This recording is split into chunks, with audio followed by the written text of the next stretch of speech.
Good evening friends. आज की update कुछ इस प्रकार से। आज हम सबसे पहले बात करेंगे बांग्लादेश की। बांग्लादेश में हिंदू संत चिन्मय कृष्णदास की गिरफ्तारी के बाद देश भर में प्रदर्शन और हिंसा देखने को मिली है। इस दौरान कई जगहों से अल्पसंख्यकों, खासतौर से हिंदुओं पर हमले की खबरें सामने आई हैं। धार्मिक अल्पसंख्यकों को निशाना बनाए जाने की घटनाओं पर बांग्लादेश के मानवाधिकार संगठनों के साथ साथ भारत ने भी चिंता जताई है। इस मुद्दे पर लगातार आलोचना का सामना कर रही बांग्लादेश की मोहम्मद यूनुस के नेतृत्व वाली अंतिम सरकार ने सफाई देते हुए कहा कि अल्पसंख्यकों की सुरक्षा सुनिश्चित की जाएगी। यूनुस के प्रेस सचिव ने इसे आंतरिक मामला बताते हुए भारत से टिप्पणी नहीं करने को कहा है। मोहम्मद यूनुस के प्रेस सचिव शफीकुल इस्लाम ने CNN न्यूज़ 18 को दिए एक इंटरव्यू में कहा है कि बांग्लादेश में हिंदू और दूसरे अल्पसंख्यकों को कोई खतरा नहीं है, सभी सुरक्षित है। इस्लाम ने यह भी साफ किया कि बांग्लादेशी सरकार का international society for Krishna convention ISKCON पर प्रतिबंध लगाने का कोई इरादा नहीं है। बांग्लादेश में अल्पसंख्यक समुदाय के खिलाफ हिंसा पर इस्लाम ने कहा, बांग्लादेश में ऐसा कुछ नहीं है जैसा दिखाया जा रहा है। हमारे खिलाफ बड़े स्तर पर दुष्प्रचार अभियान चल रहा है। मैं कहता हूं कि अफवाह से बचे और ज़मीनी हकीकत देखें।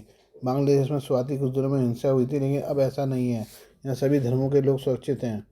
चिन्मय कृष्णदास के खिलाफ राजद्रोह का मामला दर्ज होने पर इस्लाम ने कहा कि अदालत में केस चल रहा है। हमारी सरकार सुनिश्चित कर रही है कि दास को निष्पक्ष सुनवाई मिले, उनको अपना पक्ष रखने को पूरा मौका दिया जाएगा।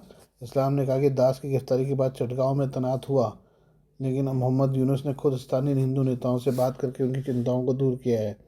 बांग्लादेश में हिंदुओं की सुरक्षा पर भारत में विरोध प्रदर्शन हुए हैं और भारत सरकार ने बयान भी जारी किया है। भारत के हालिया बयान पर इस्लाम ने कहा कि हमारे आंतरिक मामले पर टिप्पणी करना गलत है। भारत सरकार को बयान जारी नहीं करना चाहिए था, क्योंकि ये हमारी अंदरूनी मामला है। हम कभी भी भारत के मामले में इस तरह से टिप्पणी नहीं करते हैं।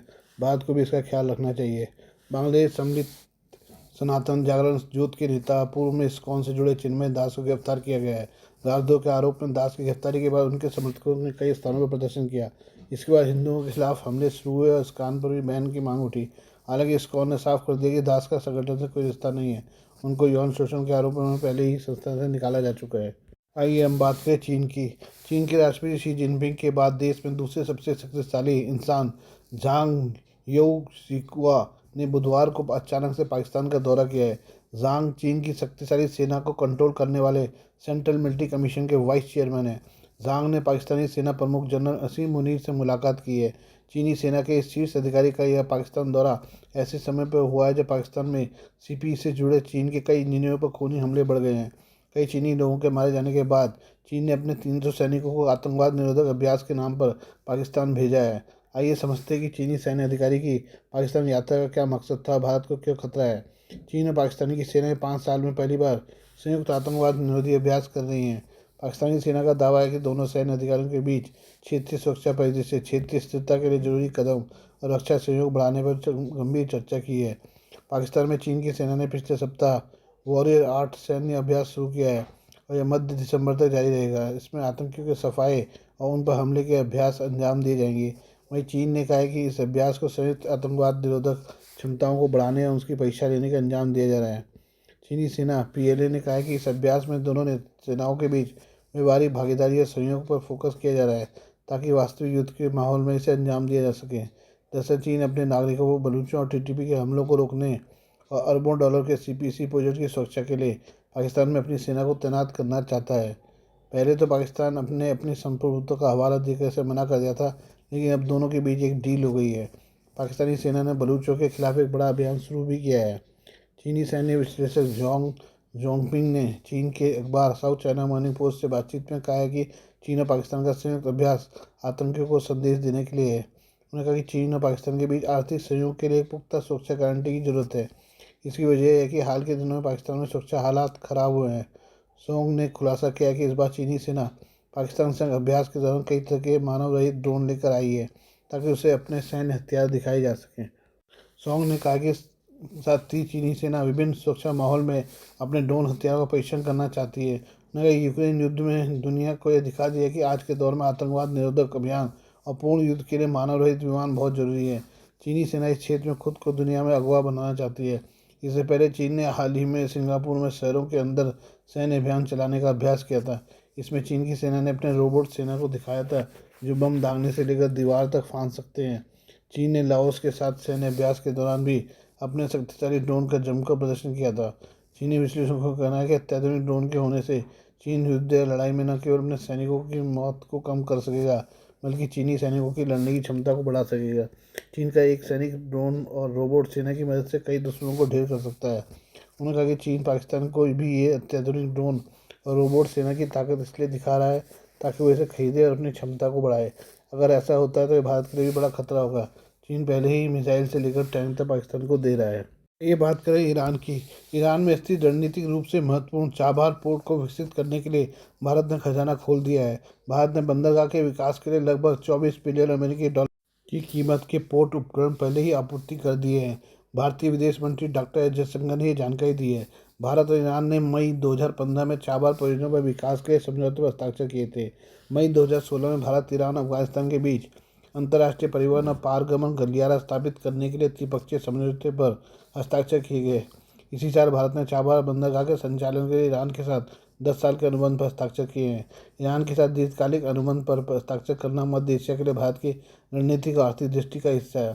चाबहार बंदरगाह पाकिस्तान को साइडलाइन करते हुए मध्य एशिया तक भारत के लिए पहुंच प्रदान करता है। ऐसे में इस परियोजना से पाकिस्तान के लिए तगड़ा झटका लगा है। भारत इस समय ईरान की सरकार के सहयोग से चाबहार बंदरगाह के शाहिद बहिश्ती टर्मिनल के पहले चरण के विकास में हिस्सा ले रहा है। जयशंकर ने भारतीय संसद को जानकारी देते हुए बताया कि 24 दिसंबर 2018 को एक भारतीय कंपनी IGPL ने अपनी पूर्व स्वामित्व वाली Indo ports global Chabahar free zone के माध्यम से बंदरगाह का संचालन अपने हाथ में ले लिया था। 13 मई 2024 को IPGL ने चाबहार पोर्ट के शाहिद बेहिश्ती टर्मिनल को सुसज्जित करने और संचालित करने के लिए 10 साल का अनुबंध किया है। जयशंकर ने बताया कि उपकरण की आपूर्ति के लिए अनुदान की सहायता को बढ़ाकर 120 मिलियन अमेरिकी डॉलर कर दिया गया है। भारत ने चाबहार बंदरगाह के विकास के लिए 250 मिलियन अमेरिकी डॉलर के मूल्य की ऋण सहायता दी जाएगी। ये सहायता रुपये में दी जाएगी। साल 2018 से बंदरगाह ने 450 से अधिक जहाज़ों और 87 लाख टन से अधिक थोक और सामान्य कार्गो को संभाला है। आइए बात करें संभल की शाही मस्जिद के बारे में। संभल की शाही जामा मस्जिद मामले में ASI ने अपना जवाब दे दिया है, जिसमें कई बार मस्जिद कमेटी की ओर से ASI की टीम को सर्वे से रोकने का जिक्र है। वहीं DM की ओर से उपस्थित DGC सिविल प्रिंस शर्मा ने जवाब देने के लिए समय मांगा है। जामा मस्जिद बनाम हरिहर मंदिर मामले में शुक्रवार को सुनवाई हुई। सुबह से ही पुलिस बल न्यायालय और उसके आसपास के क्षेत्र सक्रिय रहा। न्यायालय में यूनियन ऑफ इंडिया प्रतिवादी संख्या 2, डायरेक्टर जनरल ASI प्रतिवादी संख्या 3, आर्कियोलॉजिकल सर्वे ऑफ इंडिया प्रतिवादी संख्या 4 की ओर से शुक्रवार को अधिवक्ता विष्णु शर्मा द्वारा जवाब प्रस्तुत किया गया। उनके जवाब में समय समय पर ASI द्वारा विवादित स्थल का सर्वे करने का उल्लेख है। वहीं कई बार मस्जिद कमेटी ने ASI सर्वे की टीम को सर्वे करने से रोका, उसका जिक्र भी जवाब में शामिल है। इस जवाब में जामा मस्जिद केंद्रीय संरक्षित स्मारक होने का भी उल्लेख किया गया है। इसमें यह भी बताया गया कि वर्ष 1920 से विवादित स्थल ASI के संरक्षण में था। ASI द्वारा कहा गया कि मस्जिद के संरचना स्ट्रक्चर में फेरबदल किया गया है।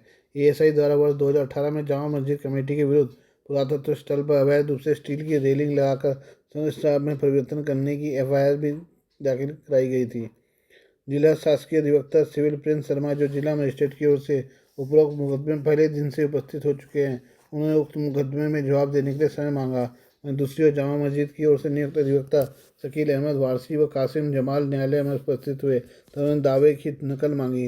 न्यायालय ने अगली सुनवाई की तिथि 8 जनवरी 2025 तक कर दी है। हमने न्यायालय से दावे की कापी की मांग की है। दावे की कापी मिलने पर यदि किसी न्यायालय द्वारा कोई रोक नहीं लगाई जाती तो जामा मस्जिद की ओर से जवाब दाखिल किया जाएगा।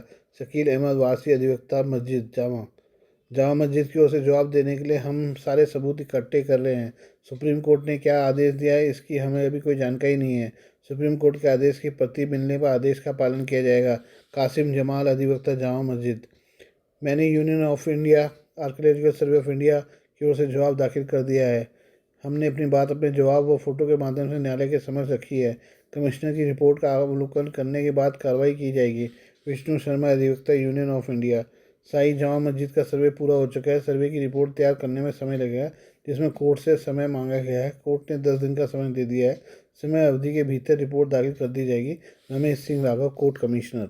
Please do like, share and subscribe this channel of my news, views and analysis by Prakash.